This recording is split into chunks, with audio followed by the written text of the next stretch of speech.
But let me go back to this slide, Steve. A lot of times, if we have fields that we can't get infiltration on like that, what are some things we can do? Some people talked about surge irrigation. That would certainly help in a situation like that. But Steve, when I first came to Arkansas and working as an agronomist, I really focused in on what was going on above the soil surface. I never really paid attention to what was going on below. And Steve, even in one county, there's a ton of fields I can go in after we run that set with my Soil Pro. I carry a Soil Pro with me a lot. I've done some modifications on it, but a lot of times I go down 5 or 6 inches and hit dry dirt.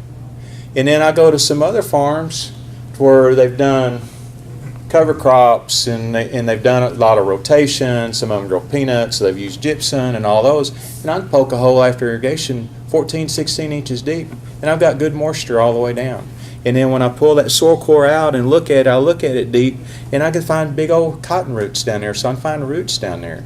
And so there's a lot of things that go on, and so that's, and Cater, I know we've looked at fields and thinking about that, and it kind of makes sense on where's the plant doing its work at. Because not everything looks like the picture in the book. We look at the picture in the book from Mr. House here, 50 days after planting, that's before flower. He's showing a 36-inch root system. Because, I can go in through the year, a lot of times, the last couple of years I've gone in when the cotton plant was working on its second true leaf. And I'll dig around to see how deep is that root. And Dr. Pettigrew, a lot of times I can find, when that plant's only 2 inches tall working on a second true leaf, I can find a root about 6, 8 inches down.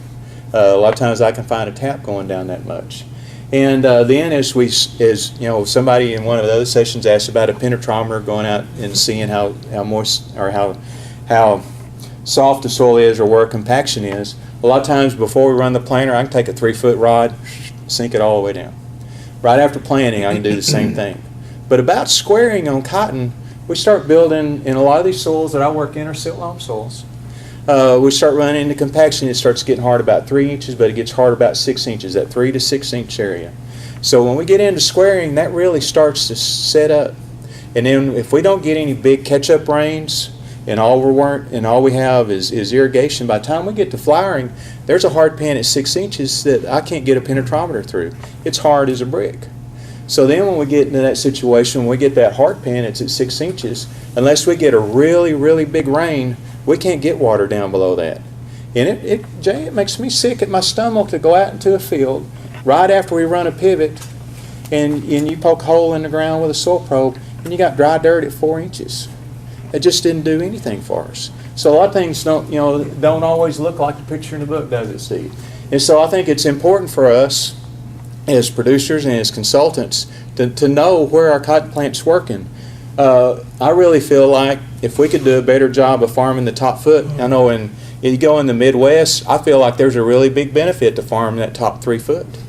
But in Arkansas and the Delta, I don't know if it's a benefit to grow our crops in more than the top foot. But right now, there's a lot of people not doing but more than about the top 5 or 6 inches. So if we could consistently grow our crops in the top foot, I think we'd be better off. And I think that's where cover crops are going to take us. Here's a root that I see a lot. And it goes down. A lot of times when I look at this, most of these fibrous roots right here are in that 2nd and 3rd inch. Not a lot in the top. But in Cater, I'm learning more and more about this microbial activity, bacteria, fungi, and all that. But a lot of our cotton soils, if you was to strip down to your bare foot and walk across, we couldn't stand to walk on them. And so it's hard to think, is 90% of all the biological activities in the top 6 inches, isn't that right, Cater? And so you think about what's going on with our temperature, and that's what I like about what we did. Even with the forward runner, we still had residue on the top, we had residue on the side, but then we were able to water with the furrows. But then we go down about 6 inches, and then it just kind of, I think when the cotton comes up, it starts growing, we get roots down deeper. But then we get that hardpan come in, and there's probably, because I measured those roots going down, we get roots deeper. But we train it to that top 6 inches with irrigation because that's the only place it goes. And just kind of thinking out loud on some of this, I know when I first came to Arkansas and we were doing a lot of things, Dr. Borland with you and Tugwell and and Dr. Easterhouse with Cotton Man and some of the different things, looking at fruit retention, we said, okay, when cotton starts squaring, we can't let it stress. And after I've gone into this, seeing what's going on in the soil, do we need to start watering cotton at squaring so that we can keep moisture in the soil so we can get deeper infiltration rates? Or is the cotton plant needed at squaring? Because it seemed like when I come back, we're waiting a little bit later to start our first irrigation. So I was here in Arkansas for 12 growing seasons, and then I left and went to the National Cotton Council and was out of the field for almost 8 years. And I've come back, and Adam, I think I finished my, second year, or third year now, going on my third year. But it seemed like we've moved our irrigation back a little bit, and I think we kind of moved our PICS applications back a little bit. But there's some things that are going on different. As you change that irrigation and the rooting depth, a whole nutrient balance. Oh, exactly. You're opening a whole minefield of nutrients. Because there's a lot of folks that, they get a soil test back showing a 0 recommendation for potash, and they bump it. Isn't that right, Steve? And in situations, they get more cotton in the basket. So why does that happen? And I think a lot of it is because we're just farming the top 6 inches. If we were doing a better job of farming the top foot, I think our fertilizer recommendations would work a lot better. It'd be a lot easier to tell somebody when they need to come back to the field with water, because I think our water sensors, our moisture sensors, would be something that would be more reliable, and something to me it'd be a more useful tool. But right now, when you water corn 3 times, and that 6-inch sensor still didn't know we watered cotton. And so there's some things there that they got to fix that. And I think kind of that's where kind of cover crops are going to come in. Soil health indicators, there's the earthworms. There's a lot of other things that go on in there. But I was surprised at a lot of the fields that had cover crop for the very first time in a long time this last year at the number of earthworms I found. I thought it would take several years for the earthworms to build back up, but man, they were there. And so we saw a lot of those. Jill Clapperton, I had the opportunity to spend some time with her, and she talked about the bacteria and the fungi. You got all these little bugs that go on, and earthworms are kind of an indicator of what's going on. But if you got good earthworms, you got a lot of good things going on in your soil web. But there's a ton of things about earthworms that you learn and out there looking at that. But there's one thing that I wanted to put up here.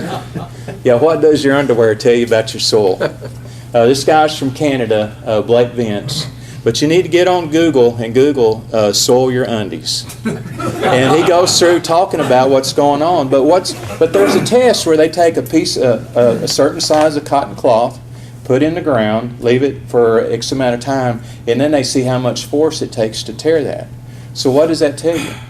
Well, that tells you the activity of your fungi in the soil, because fungi is what breaks our corn stalks down and all that. So we put the cotton in, our cotton underwear under there to see what's going on. What brand? The cheapest I could find, and I got a real small size, so my technician would take it home and use it himself. But I think these are Fruit of the Loom. But anyway, we put those in, and Steve, we did it kind of at the end of the year, and y'all know how dry it was this fall. I didn't think it would show anything, but I was surprised at what that showed. See how the no-till with the cover crop come apart? So that gives you, and that's just kind of a quick and dirty tool that you can throw out there to to see kind of what's going on. But, when we were looking at this, we tried some different things in our strips. We run one of the DMI rigs, I guess a no-till subsoiler, to see what the hardpan won't magically go away. What do we need to do? If I'm going to go from conventional till to no-till, I was concerned about my hardpan, what's going to happen, and then being able to water it. So we looked at, we're going to run just the Forerunner as a treatment. And then as we got into it, Steve, the Forerunner was across everything, and our treatment was to not do the Forerunner. But again, we just got to get the water off. So this side from Glenn Studebaker, I don't know if anybody here today, I've heard talk about this, but where they had standing cover or cover laying down, they didn't have near the thrip pressure in that. In fact, they just didn't have the thrip pressure there. But when they had cotton on bare ground, the thrips could find it. And they had tremendous pressure.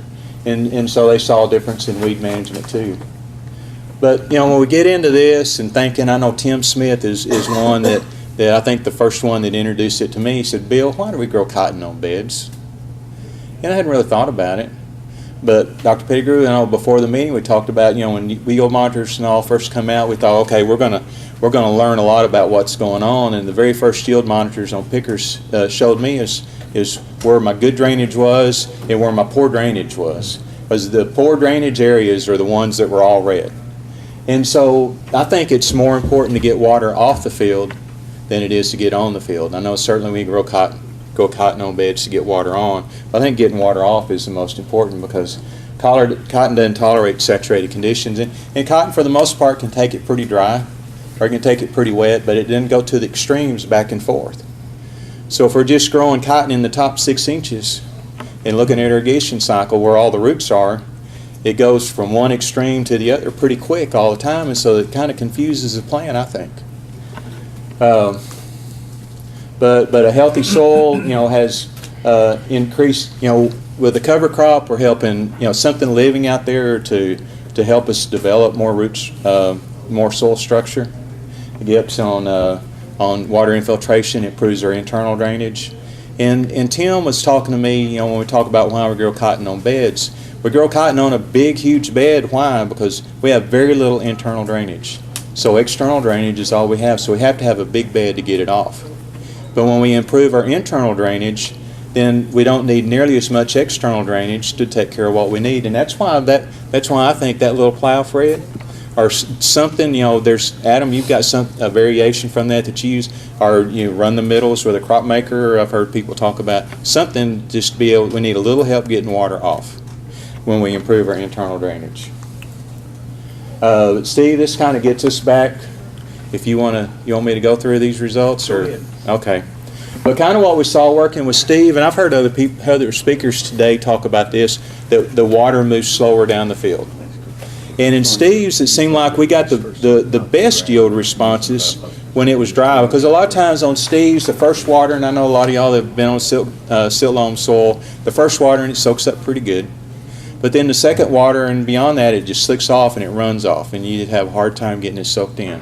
But on the dry years like that with the cover crop, because the water moves slower, when we looked at efficiency rate, we know how much we pumped on, we know how much come off. It went into soil profile. 2.5 inches.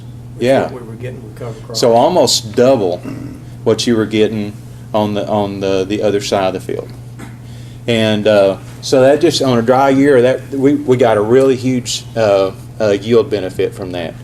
A year like this last year, I think there's a lot of cotton in Arkansas. I think we overwatered. And Steve, we got a little bit of a yield bump with yours, but there's a number of locations where we didn't get a yield bump, and I think it's because we overwatered. But when we get into this and start farming the top foot as opposed to 6 inches, I think we're going to have to learn how to water cotton different. But really, my hypothesis, or what I would like to see coming out of this, growing cover crop, improving our soil structure, getting better water infiltration, all our bacteria and our fungi, the mycorrhizae, all those things are going to play to help us be more efficient with what's in the soil. And I really think one of these days we can get by maybe watering cotton 2 or 3 times and be done with watering. We got 2-year data from Steve on lint yield. We see a little bit of a bump. Some places are flat. It's not statistically different, but I think the main benefit on this, we know what our customers want who buy our cotton. They want that smaller footprint, and we significantly reduce that footprint. But even here, if we don't significantly negatively impact yield, I think that's a plus. But here we're getting a little bit of a bump. If we look, and this is the operating expense, so this is just your out-of-pocket on growing, what we're looking at. Hadn't paid rent, no return to management and overhead. There's also no incentives like NRCS does with cover crops. None of that's figured in here. This is just your actual out-of-pocket. We worked with our economist to do this and kind of go through like that Mississippi budget generator type deal, looking at custom rates for all your operations.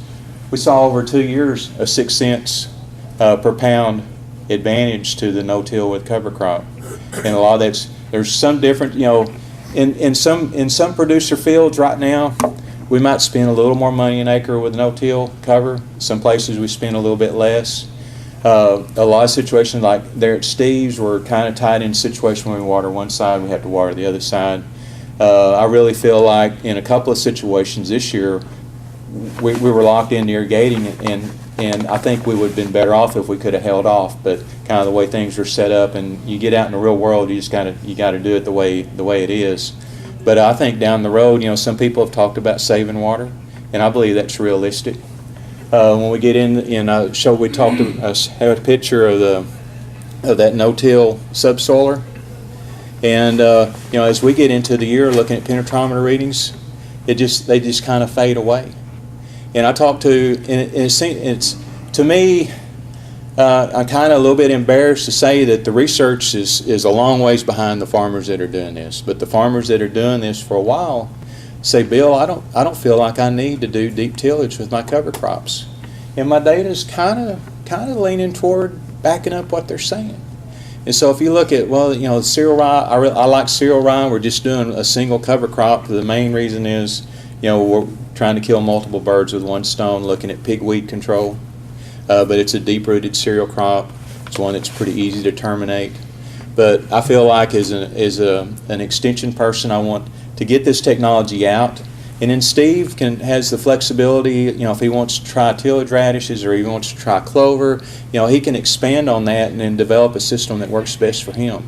But I think getting this out, getting people to look at that is kind of what we need to do. But the economic surveys, y'all saw that, 6 cents a pound cheaper. So it's what the supply chain wants and looks to be more profitable. So that's kind of the direction that we're going with in my program, and working with Steve and working with other growers around. And it kind of, there's a lot of folks here and a lot of different sessions that are we're singing off the same sheet of music. So Steve, we have about 2 or 3 minutes left. The sign-up sheet's in the back corner back there on the table with the water. Yes, sir? There was some question in one of the other meetings about the allelopathic effect of going that soon after you've sprayed and it's still being, a green plant or just have died. Yeah. Is there going to be some problem with getting your cotton to grow in that?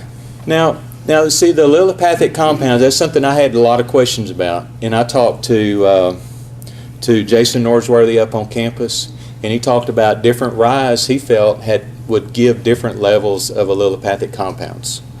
And when you get online and look, and I visit with other people, a perfect example was like in the Midwest when they're planting corn. They say the worst thing you can do with a cover crop of cereal rye is to terminate it 5 to 10 days in front of the planter when you're planting corn. Because what they were saying was when that rye was starting to dry down, that's when you get the big flush of allelopathic compounds coming out. So that 5 to 10 days in front of the planter is that time when it's you're getting a big flush on that corn, and that really, it kind of knocks them in the head. And so I see where you need to be in front of that or behind that. But if you visit with the bug guys in Arkansas, I visit with Gus. In his situation, or his recommendation is we burn it 4 weeks in front of the planter. Well, what happens if we burn cereal rye 4 weeks in front of the planter? It's dead, but it's all falling down and crossed over, and you can't get double disc openers to cut through it. And you get the trash fingers on the front, what happens? They ball up, yeah. And so when I talk to the weed guys, they say 2 weeks in front of the planter. A lot of times it's graveyard dead when you plant. We can squirt gramoxone behind the planter to take care of what survivors there are, and it's mostly standing up. But when do you terminate? The day after I plant? Yeah, a ton of people terminate a day in front or right at planting. Well, Gus is mainly talking about the Green Bridge. Is that a problem? That's big for me. It hadn't been for a lot of people. You tore a bridge down. I Well- still be there, but nobody's crossing. Well, Dr. Borland, what I think is going on, and I remember visiting with Tugwell when I first came to Arkansas. We had, like in northeast Arkansas in your part of the country, where we blow wheat in as for our cover crop. When you have that either standing or laying down, our pests have a hard time finding the cotton. And it's just like what Glenn Studebaker showed early. So, where do our early season pests from cotton come from? Where they overwinter? On broadleaf weeds. And so we go in, if I've got kind of a thin stand of a cover crop and I've got some broadleaf weeds in there, what I need to do? go in and clean it up. Cole, you talked about that earlier. Go in with some, you use dicamba and 4D and dicamba. yeah, to clean up the broadleaves. So if you have a good stand of a cereal rye, good uniform with no broadleaf weeds, then I feel I feel like I'm in a lot better shape than what, visiting with Gus about planting into it green. But if we get, Gus, some of the situations he's been into where we had the same rotation with the crop and the cover crop and going with broadleaf, back and forth, and you kind of get yourself into a bind there too. But I really think having a clean stand of cereal rye with no broadleaf weeds, that makes me feel a lot more comfortable planting into it green. What do you think, Colin? We planted a good bit in the green last year, just Yeah. like you talked about, just to try to And- see. and that was part of the problem, like Same stand on either side. At Steve's, we terminated 4 weeks in front of the planter, and where we're at, man, it's wet. We got a few days to plant, and it rains again. Very, very seldom do we get a full window to get all of our stuff planted without a rain. But you take a shovel down and dig a foot deep, and that foot, there was still just a mass of rye roots. And so we had all the dead residue up on top, a mat of rye roots. It was like a sponge. It would not dry out. Steve, we planted on the stale seedbed side, man, it planted beautiful. On this other side, we had a hard time cutting through the residue. It was so wet with a traditional cotton planter, it wouldn't close. And we had all kinds of HE-double-L. And so having that cover crop still living at that time will help use some of that moisture up. And a lot of the people that I visit, the people that are practicing this in the field, say that's one of the advantages of planting into it green. And so that's kind of what I'm seeing. Now I've got a termination study that we're doing up in Mississippi County where we're going to terminate 4 weeks, 2 weeks at planting, and then behind the planter. And we have rye, broadcast, we have rye that's in a band, and then we have wheat that's in a band, which is their traditional program, and then no cover crop at all. And kind of look at some of the interactions. Tina Teague is going to be involved in that to look to see what kind of interactions we have with early season insect pests. And this is in a field, Adam, that has pigweed. And so we'll be able to look at that. Steve's, you've been rotating your chemistry for a long time. We don't have a lot of pigweed problem there with Steve. I know we're cutting into y'all's break. And appreciate y'all sitting here. The sign-up sheet's at the very back.